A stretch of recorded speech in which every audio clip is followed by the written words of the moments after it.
요한복음 1장 35절로 42절을 제가 봉독하겠습니다. 또 이튿날 요한이 자기 제자 중 두 사람과 함께 섰다가 예수께서 건의심을 보고 말하되 보라 하나님의 어린 양이로다.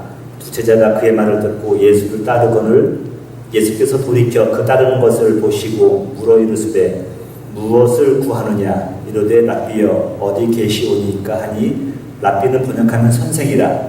예수께서 이르시되 와서 보라. 그러므로 그들이 가서 계신 데를 보고 그날 함께 거하니 때가 10시쯤 되었더라. 요한의 말을 듣고 예수를 따르는 두 사람 중에 하나는 시몬 베드로의 형제 안드레라. 그가 먼저 자기 형제 시몬을 찾아 말하되 우리가 메시아를 만났다 하고 메시아는 번역하면 그리스도라. 데리고 예수께로 오니 예수께서 모시고 이르시되 내가 요한의 아들 시몬이니 장차 게바라 하리라 하시니라. 게바는 번역하면 베드로라. 아멘. 오직 그 한 분을 주목하실 설교 세 번째입니다. 나를 기대하시는 오직 한 분이라는 제목으로 말씀을 나누도록 하겠습니다. 존경하는 여러분, 여러분들은 누구의 말을 절대적으로 신뢰해 본 적이 있습니까? 이 사람 말이라고 한다면 설령 파트로 매주를 쓴다 할지라도 나는 믿겠다 하는 그런 신뢰하는 걸 말입니다. 쉽진 않겠지만 몇 가지 조건이 충족되면은 그런 불가능한 것도 아닌 것 같습니다. 어떤 분은 말하기를 기본적으로 가정에 충실한 사람을 신뢰한다고 말을 합니다. 가장 가까운 가족들에게도 함부로 하는 사람이 남을 존경한다는 것은 불가능한 것입니다. 만든 말이라 생각합니다. 여러분 혹시 나를 진심으로 사랑하고 아껴주는 사람이라고 한다면 그 사람의 말을 우리는 신뢰할 수 있을 것입니다. 또 내가 올바른 길로 가기를 진심으로 바라는 사람이 있다고 한다면 우리는 그의 말을 또 신뢰할 수가 있습니다. 근데 마지막이 중요한데요. 그 사람이 진정 하나님을 사랑하고 예배하고자 하는 마음이 있다고 한다면 그 사람을 여러분 신뢰할 수 있을 것입니다. 왜냐하면 하나님을 두려워하는 사람은 그 사람은 함부로 행하는 법이 없어요. 함부로 말하지 않습니다. 하나님을 경유하기 때문에 그렇습니다. 오늘 본문에서 세례 요한은 제자들에게 절대 신뢰를 받던 사람들이었습니다. 우리 35절을 한번 볼래요?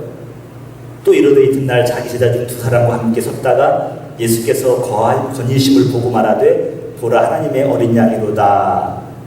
한마디 툭 던졌는데 예수님이 지나가는 걸 보시고 하나님의 어린 양이로다 이 말을 하고 나니까 그 제자들이요 2명이 있다가 스승을 내버려 두고 그 사람을 쫓는 겁니다. 여러분 세례 요한이 얼마나 제자들에게 신뢰를 줬으면 그 한마디에 그들이 스승도 내려두고 예수님 쫓을 수가 있겠습니까? 세례 요한의 말이라고 한다면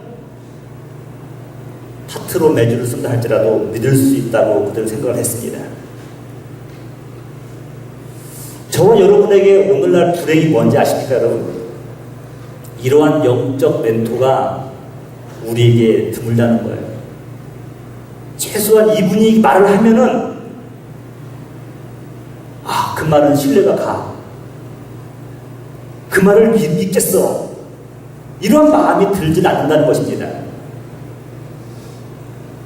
세례 요한은 정작 본인은 사라지고 예수님만 생각나게 하는 사람입니다. 오늘날 어느새 그런 사람들이 그리운 시절이 되고 말았습니다. 부모도 마찬가지예요. 가정에서 자녀들이 부모를 볼 때 성부 하나님이 생각나야 됩니다. 따스한 성령님이 기대돼야 되는 겁니다. 근데 그러지 못하기 때문에 자녀들이 신앙적으로 방황을 하는 겁니다. 오늘날 주의 종들은 자신의 추종자가 아니라 주님을 추종하고 따를 수 있도록 성도들을 양육해야 됩니다. 바로 요한은 이러한 사람이었어요. 요한의 한마디의 말을 듣고 두 제자가 예수님을 따라합니다. 여러분, 인간 사회에서 솔직히 말해보세요. 나랑 친하던 사람이 나보다도 누구보다 더 친하다는 것을 알게 되면 겉으로는 표현하지 않지만 섭섭한 게 있거든요. 또 상처를 받는 것이 있거든요. 선생은 떠나보낼 수가 없습니다. 하지만 세례 요한의 그 마음을 보니까요, 부모라고 한다면 떠나보낼 수가 있어요. 부모는 가능해요. 사도 바울이 이런 말을 하는 겁니다. 고린도전서 4장 15절에 이런 말씀을 해요. 그리스도 안에서 일만 스승이 있으되 아버지는 많지 아니하니. 여러분, 일만 스승은 뭡니까? 말로 가르치는 사람들은 많아요. 충고하고 막 말로 다 하는 사람들은 많아요. 그런데 아버지는 많지 않다. 왜 그럴까, 여러분? 스승은 많은데 왜 일만 스승이 있는데 아버지는 적을까? 여러분, 이것 때문에 그래요. 그리스도 예수 안에서 내가 복음으로써 너희를 낳았도다. 아버지는요, 자녀를 낳거든요. 생명을 낳거든요. 근데 스승들은 입으로 다 때우려고 하는 거예요. 세례 요한은 아버지의 심정이 있었기 때문에 제자들을 떠나보낼 수가 있는 겁니다. 오늘 본문에서 예수님은 다음과 같이 자기를 따르는 자들에게 말씀하십니다. 여러분, 38절을 한번 보실래요? 38절 보니까 예수께서 돌이켜 그 따르는 것을 보시고 라고 말씀하고 있어요. 예수님께서 돌이키셨다. 따르는 것을 보셨다. 돌이키고 보셨다. 여러분, 이런 말 참 들으면요, 저는 막 가슴이 뛰어요. 예수님은 늘 어디 동네를 지나다닙니다. 지나가는 사람으로 묘사돼요. 지나갔어요. 그런데 뭔가 갈급한 사람이 부르짖는 겁니다. 다윗의 자손 예수여, 나를 긍휼히 여기소서. 그때마다 예수님은 자기 가던 길을 가지 않으셨어요. 멈추시고 항상 돌이키셨습니다. 믿으십니까? 이 예수님이 여러분을 찾으시는 예수님이에요. 여러분들이 슬픔 가운데, 어려움 가운데 부르시면요, 돌이키시면서 바라보시는 분이에요. 이 예수님께서 그 제자들, 두 제자들을 바라보는 겁니다. 여러분, 이 말씀 볼 때 얼마나 여러분 은혜되는지 아십니까? 예수님은 자신을 따르는 자들에게 관심이 있으셔요. 그 사람이 어떠한 사람인 건가는 별로 예수님에게 중요하지 않습니다. 사람들은 나를 따르는 사람이 학벌이 뭐고, 가진 것이 뭐고, 배경이 뭐고, 이것이 중요해요. 근데 예수님은 직업도 중요하지 않습니다. 학벌도 중요하지 않아요. 그가 뭐를 얼마나 가졌는가도 중요하지 않아요. 그가 지금 어떤 문제 가운데 힘들어하는 거, 이게 중요하지 않아요. 그가 따르는 것을 볼 때에 돌이키시고 두 눈으로 바라보셨다는 것입니다. 저는 이 말씀이 왜 은혜가 되냐면, 있는 내 모습 그대로 주님께서 영접해 주셨다는 거예요. 사람들은 너 그거 고쳐, 너 그거 성격 몇 개 고쳐, 그래야 내가 받아줄 거야. 사람들은 이렇게 말합니다. 근데 예수님은요, 따르는 그 자체만으로도 돌이키시고 바라보셨다고 그래요. 자신을 따르는 것 한 가지도 족하게 생각하셨던 분이라는 겁니다. 사람들은 간혹 가까이 있는 사람들에게 상처를 주기 마련이죠. 근데 예수님은 결코 상처를 주시는 법이 없어요. 따랐던 모든 사람들은요, 그 안에서 영생을 얻고 생명을 받았습니다. 오히려 예수님은 상처 입은 자들을 오라고 말씀하십니다. 여러분 잘 아시는 마태복음 11장 28절, 수고하고 무거운 짐진 자들아 다 내게로 오라, 내가 너희를 쉬게 하리라 라고 말씀하고 있어요. 저와 여러분들이 알게 모르게 짊어져야 될 인생의 짐들이 있습니다. 근데 그 짐이 너무 커요. 인생의 무게가 너무나 우리 짐들을 짓눌러요. 여러분, 저기 28절에 보니까 수고와 무거운 짐이라고 말씀했습니다. 인생의 짐도 큰 무거운데 또 더 무거운 게 뭐냐면요, 죄악의 짐이거든요. 죄짐이거든요. 제가 언뜻 생각해보니까 육체적으로 힘들게 하루하루 노동하면서 먹고 사는 사람들이 자살했다는 말을 제가 잘 못 들어봤어요. 특별한 경우 아니에요. 근데 누가 이렇게 여러분 생명을 소망이 없냐면요, 정신적으로 힘든 사람들이 자기 생명을 포기하는 경우가 많이 있습니다. 특별히 여러분, 과거에 죄의 집에서 이 죄짐을 해결 못한 사람들이 이런 경우가 많이 있어요. 근데 예수님은 말씀하십니다. 수고하고 무거운 짐진 자들아 다 내게로 오라. 이렇게 말씀하고 있는 겁니다. 29절 보니까 나는 마음이 온유하고 겸손하니 나의 멍에를 메고 내게 배우라. 그러면 너희 마음이 쉼을 얻으리니. 여러분, 이 시간 예수님이 주시는 이 쉼을 얻으신 여러분 되시기를 주님으로 축복합니다. 예수님께서 말씀하셨습니다. 나는 겸손하다. 여러분, 겸손이 뭡니까? 자신을 낮추어 보는 것을 겸손이라고 말하지 않아요. 겸손은 뭐냐면 하나님 뜻대로 되기를 원합니다 라고 고백하는 거예요. 여러분, 하나님의 성경에 보면은 수많은 하나님의 종들이 있어요. 근데 여러분, 이들이 보여주고 있는 메시지가 뭐냐면 겸손한 주님의 종인데 자신의 뜻이 아니라 하나님의 뜻대로 이루어졌다는 것을 우리들은 그 삶을 통해서 배워야 되는 겁니다. 그래서 여러분, 사람과 사람 사이의 겸손한 건 뭐냐 봤더니 이런 것 같아요. 하나님과 나 사이도 마찬가지지만 복의 차이를 이해하는 겁니다. 하나님의 생각과 내 생각이 다르다는 걸 인정해야 돼요. 하나님의 시간의 때와 내 시간의 때가 달라요. 마치 어른과 어린아이의 복복이 다른 것처럼 나와 상대방의 복복도 다르다는 걸 알아야 돼요.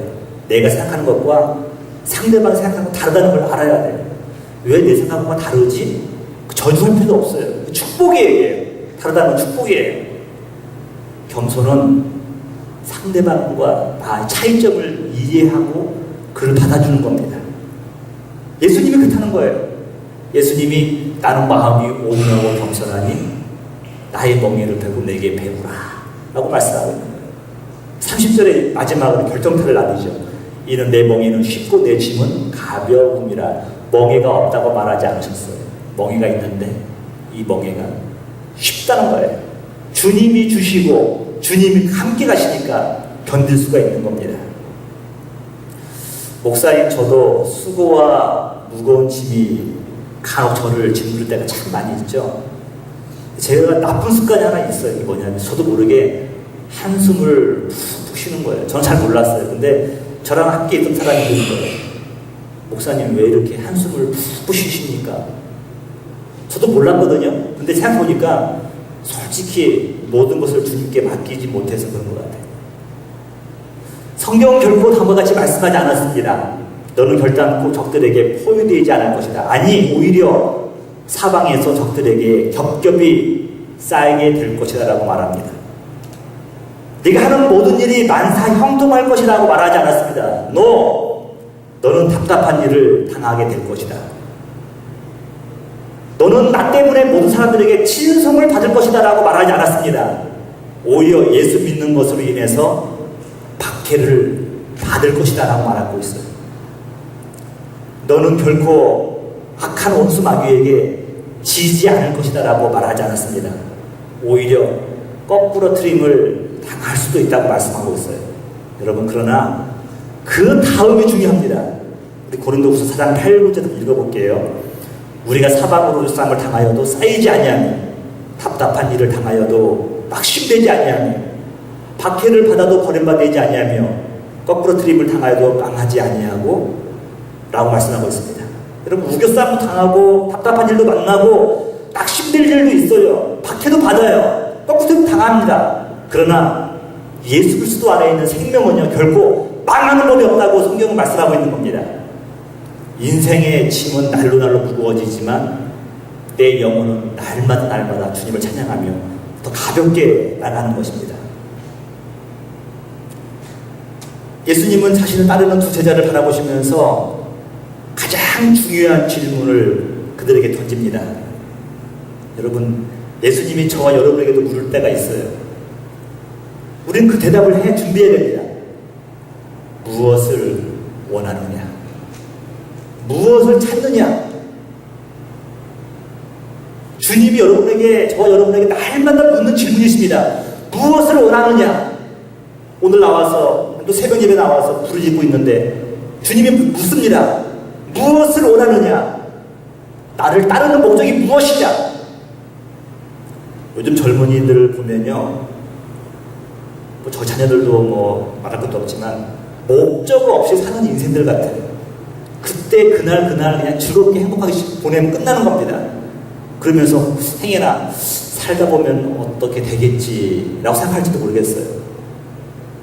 여러분, 그러나 예수님께서는요, 분명한 목적이 있어야 되고 그걸 물으시는 겁니다. 네가 무엇을 원하느냐? 저 여러분들은 이 대답을 준비해야 됩니다. 제자들은, 이 두 제자는 자신들이 살아오면서 준비해왔던 단 한마디의 대답을 그에게 외칩니다. 선생님, 랍비여, 어디 계십니까? 주님, 돈 때문입니다. 주님, 출세와 성공입니다. 당신을 통해서 무엇을 얻기를 원합니다. 이게 아니었어요, 여러분. 선생님, 어디 계십니까? 이들에게는 영적인 궁금함이 있는 거예요. 하나님 나라에 대한 확신이 있는 거예요. 메시아가 오신다고 했는데 메시아에 대한 궁금증이 있는 겁니다. 그래서 물으시는 거예요. 어디 계십니까? 다른 말로 이거예요. 여러분, 누구 만났을 때 할 말 없을 때 묻기도 하지만 그잖아요. 어디 사세요? 이렇게 묻잖아요. 그 이유가 뭐예요? 나는 당신에게 관심이 있다는 거예요. 나는 당신에게 관심이 있다는 거예요. 무엇을 원하느냐라는 질문에 제자들은 주님, 선생님, 나는 당신에게 관심이 있습니다 라고 말하고 있는 거예요. 여러분, 이들은 지혜가 있는 사람들이었습니다. 예수님을 소유하면 모든 것을 가질 수 있다는 것을 그들은 알았습니다. 여러분, 이 본문을 상상해 보세요. 아마 예수님 속으로 너무너무 기뻤을 거예요. 너무너무 기뻤을 거예요. 무엇을 원하느냐? 나는 당신에게 관심이 있습니다. 난 당신이 어디 사는지 궁금합니다. 예수님께서 그 말을 들으시고 이 대답을 하시죠. 와서 보라. 와서 보라. 그러므로 그들이 가서 계신 데를 보고 그날 함께 거하니. 여러분, 아침 후에 만났는데 이 요한복음은 로마 시간표이기 때문에 오늘날 우리 시간과 같은 거예요. 밤 10시까지 예수님과 함께 지내는 겁니다. 밤 10시가 넘도록 함께 거하는 거예요. 여러분, 사람과 함께, 여러분, 어느 사람과 여러분들 좀 친근해지고 싶으면요, 좀 너무 가까이 안 있는 것도 좋은 장점인 것 같아요. 너무 가까이 있으면 그 사람의 장단점을 다 알아가지고 실증이 나더라고요. 우리 한국에 아이돌이 많이 있는데 여러분, 그 스타들의 두 가지 전략이 있다는 거예요. 하나는 뭐냐면 빠른 시간 안에 빨리 반짝 해가지고 빼먹고 사라질 것인가, 아니면은 신비주의로 오랫동안 하나씩 보여주면서 오래 길게 갈 것인가. 그리고 여러분, 빠른 시간 안에 빼먹어야 될 그런 스타가 있는가 하면 신비주의로 오래 가야 될 이렇게 스타가 있죠. 근데 여러분, 사람들의 모임은 사실은 깊이 알면 알수록 더 사랑이 가고 정감이 가야 되는데 그렇지가 않아요. 깊이 알면 알수록 실망하게 되고 좌절하게 되는 경우가 참 많아요. 저는 뭐 여러분들에게 다 오픈했습니다. 우리 자녀들 성격 다 알죠, 여러분? 다 알아요. 여러분, 사람들은 알면 알수록 실망하지만, 근데 이 두 제자는 예수님에 대해서 아침 저녁까지 계속 머물면서 알면 알수록 더 사랑스러워지는 겁니다. 볼수록 매력 있는 분이에요, 예수님께서. 사실 누구나 예수님에 대한 얘기를 들으면 궁금해하기 마련입니다. 그가 누구시길래 이 수많은 무리들이 따를 것인가? 그가 누구이길래 이러한 일을 행하시는 것인가? 예수님을 따르는 모든 사람들은 궁금해했습니다. 제자들이 예수님과 함께 하루를 머물면서 여러분, 무엇을 보았는지 궁금하지 않습니까? 오늘 본문에 나와 있지 않지만요, 마태복음 11장 2에서 5절 보니까 나와 있어요. 요한이 옥에서 그리스도의 하신 일을 듣고 제자들을 보내어 옥에 갇혔습니다. 제자들을 보내면서 이런 질문을 하는 거예요. 예수께 여짜오되 오실 그 이가 당신이 오니까 우리가 다른 일을 기다리오리이까. 여러분, 이 말씀을 제가 잘 생각해보니까 이런 거예요. 내가 순교를 당해도 되겠습니까? 아니면 더 살아야겠습니까? 똑같은 말이에요. 당신이 내가 가르쳐야 될, 내가 당신을 예비해야 될 메시아입니까? 아닙니까?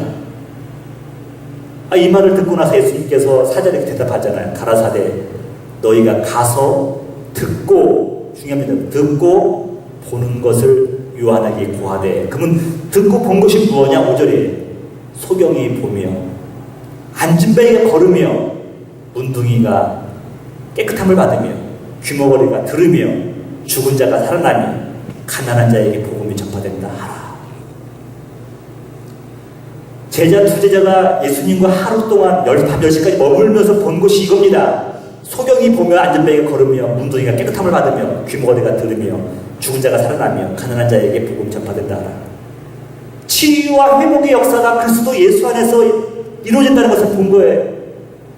또 가난한 자들에게 복음이 전파된다는 겁니다. 예수님은 결코 신비주의로 가지 않으시고요, 찾아온 자들에게 다 보여주셨습니다. 이것을 바라보는 안드레의 마음은 뜨거워지기 시작합니다. 마치 저와 여러분의 마음처럼 뜨거워지는 거예요. 예수님께서 다 보여주신 거예요. 하늘의 비밀을 보여주신 거예요. 뛰기 시작합니다.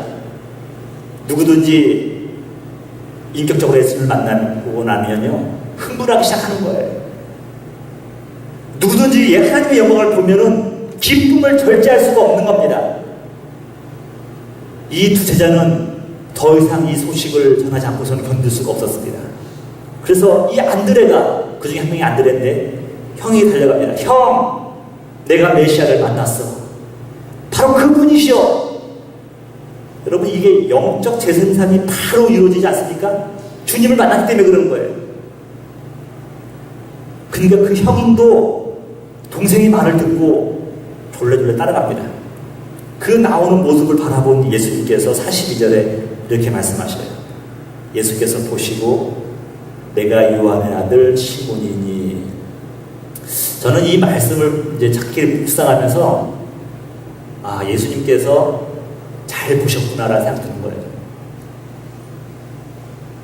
이 시몬의 아버지는 요나거든요.